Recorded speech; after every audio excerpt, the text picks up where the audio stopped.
শুধু বিয়েতে কবুল আমাদের ইসলাম সম্মত, বাকি বউ যে কাপড় পরে, জামাই যে কাপড় পরে, যেখানে বসে বিয়ে হয়, যে বিয়ে পড়া, যে উকিল হয়, যে সাক্ষী হয়, সব কিছুতে ইসলাম কোথায়? মুসলমানের বিয়েতে ইসলাম কোথায়?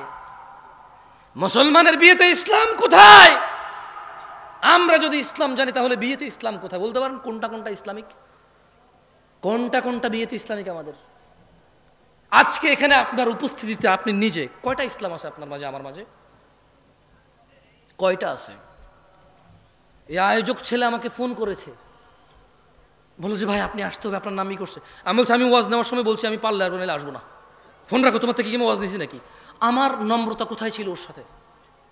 ও তো কত সুন্দর আয়োজন করেছে, কত কষ্ট করেছে ও, কিন্তু আমি কি ওর দুঃখ বোঝার চেষ্টা করছি? হয়তো করিনি তখন। আর তখন আমার রাইট নিয়ে আমি চিন্তায় ছিলাম যে দূর ভাইয়া, আমি তো বলছি, তুমি কেন ফোন দিচ্ছ আমাকে? কোথায় আমাদের ইসলাম? আমরা তো নিজেরাই দিনে 10টা ভুল করি, নিজেরাই দিনে 100 ভুল করি, 500 ভুল করি। তিনি সাল্লাল্লাহু আলাইহি সাল্লাম বলেছে, এই ছোট ভাই তুমি কেন দাড়ি কাটো বলতে পারো? বলতে পারো তুমি কেন দাড়ি কাটো? তুমি জানো না। Maybe you look nice, you think like that, তোমার একটা চিন্তা, এটা জাস্ট তোমার একটা ধারণা। মেবি তুমি বৃদ্ধ দেখতে চাও না নিজেকে, দাঁড়িয়ে রাখলে বুড়া বুড়া মনে হয়, হয়তো তোমার মাথায় এটা ঢুকছে পোকা। Otherwise what else? আর কি মানে, আর কি হতে পারে এখানে? পারপাস কি হতে পারে দাড়ি কাটার? মানে কি? জ্ঞান বেড়ে যায়, উচ্চতা বেড়ে যায়, বংশমর্যাদা পরিচয় চেঞ্জ হয়ে যায়, চাকরি হয়ে যায়, হোয়াট? তুমি প্রতি বৃহস্পতিবার রাতে কাটো, শুক্রবারকে উদ্দেশ্য করে। তুমি বিয়েতে যাওয়ার আগের দিন কাটো, তুমি বেড়াইতে যাওয়ার আগের দিন কাটো, তুমি শহরে যাওয়ার আগের দিন কাটো, তুমি বাড়িতে ফেরার দিন কাটো। কেন ভাই? তুমি নিজে জানো না। ইসলামের সূচনা হয়েছিল কি অবস্থায়? সবাই বলেন, ইসলামের সূচনা হয়েছিল কি অবস্থায়? অপরিচিত অবস্থায়। আল্লাহ নবী সাল্লাল্লাহু আলাইহি সাল্লাম বলছেন, বাদা আল ইসলামু গরীবা, ইসলামের সূচনা হয়েছিল অপরিচিত অবস্থায়।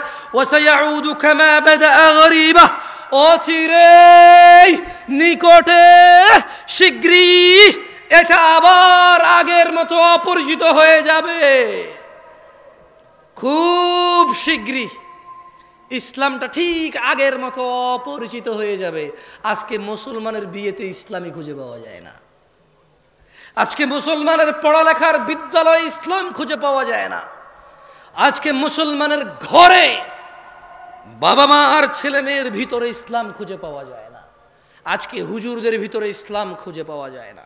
ইউটিউবার বক্তাদের বক্তব্য জনসম্মুখে প্রচার করে মানুষকে দিন শিখানোর এক নৈতিক ও এক কঠোর এবং বিশাল লাভজনক দায়িত্বে যারা নিয়োজিত, যারা নিজেরাই এই দায়িত্ব নিয়েছে, কেউ ওদের বলেনি তুমি ভিডিও করে ছাড়ো আমার ভিডিও ইউটিউবে। নিজে নিজে দায়িত্ব নিয়েছে দিন প্রচারের, অথচ প্রচার করে শুধু যতটুকু ভেজাল, যতটুকু ভুল, যতটুকু বেশি মানুষ দেখবে ততটুকু, যতটুকু ইসলাম অতটুকু নয়। বক্তা এমন বক্তব্য দেয় যে বক্তব্যের শ্রোতা ঠিক বলবে, ও জিজ্ঞেস করবে ঠিক কিনা, ব্যাস। বক্তা যখন তার দান লাগবে একরকম বক্তব্য দেয়, যখন লোকজনকে কান্না করাবে তখন একরকম বক্তব্য দেয়। এগুলো তার মুখস্থ, তার মনের ভিতরের অনুভূতি কিচ্ছু নাই। আমি এখানে ওয়াজ করতে আসছি, আপনারা শুনতে আসছেন, কত নবী রাসূল কিয়ামতে উঠবে যাদের উম্মতি থাকবে না হয়তো, অথচ আপনারা এতজন মানুষ আসছেন, স্টিল আমি আপনাদেরকে ধমক দিয়ে কথা বলতেছি। ওয়াই? এটা তো আল্লাহর পক্ষ থেকে নিয়ামত যে আলহামদুলিল্লাহ আমি দুটো কথা বলবো, মানুষগুলো শুনতে আসছে ইসলাম। আমার উচিত ছিল আপনাদের সাথে আরো সুন্দর, আরো মোলায়ন, আরো কোমলতা দিয়ে কথা বলা। কোথায় পারলাম আমি আমার কোমলতা? মনে হচ্ছে যেন আপনারা আসছেন এটা ঠেকায় পড়ছেন, আমি এক বেটা আসছে কই থেকে বিমানে চড়ে, আমি কোথায় আমার নম্রতা? আমি তো আসলে শঙ্কিত আমাকে নিয়েই। আপনাদের কি ওয়াজ করবো আমি আমাকে নিয়েই চিন্তিত।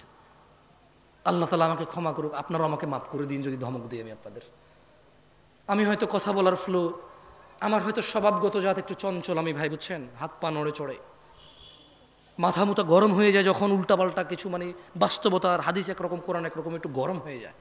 আমি এর জন্য আন্তরিকভাবে ক্ষমা চাই। আপনারা আমার ভাই, আপনারা আল্লাহকে ভালোবেসে আসছেন, আপনারা নিজেরা টাকা খরচ করে আমাকে এখানে দাঁড় করাইছেন কথা বলার জন্য। এটা কত বড় নিয়ামত আল্লাহর পক্ষ থেকে আমার জন্য, অথচ আমি কিনা আপনাদের সাথে সুন্দর ব্যবহার করতে পারছি না। আমার মনে হচ্ছে যেন আমি মালিক হয়ে গেছি, কিনে ফেলছি আপনাদের, আমি একটা কিছু হয়ে গেছি। আল্লাহ আমাকে ক্ষমা করুন, আপনারা আমাকে মাফ করে দিন। কেমন?